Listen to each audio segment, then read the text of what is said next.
Would you let your child wear this hairstyle? This time today, I will be doing passion twist on my little 7-year-old daughter today.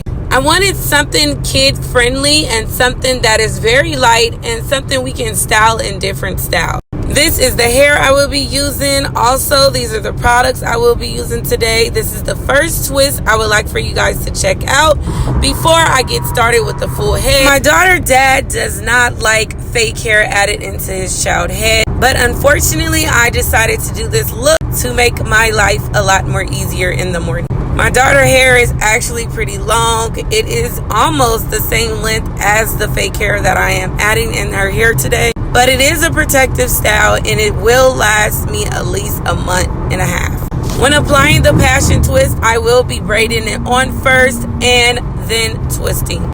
They are coming out looking so nice and so juicy and bouncy already. I will be adding these shells on here just to give it kid-friendly hairstyle. This is the outcome. I hope you guys like it. This is my baby girl. If you guys are interested in this style, or if you guys like it, please comment down below and let me know what you think about this kid-friendly style.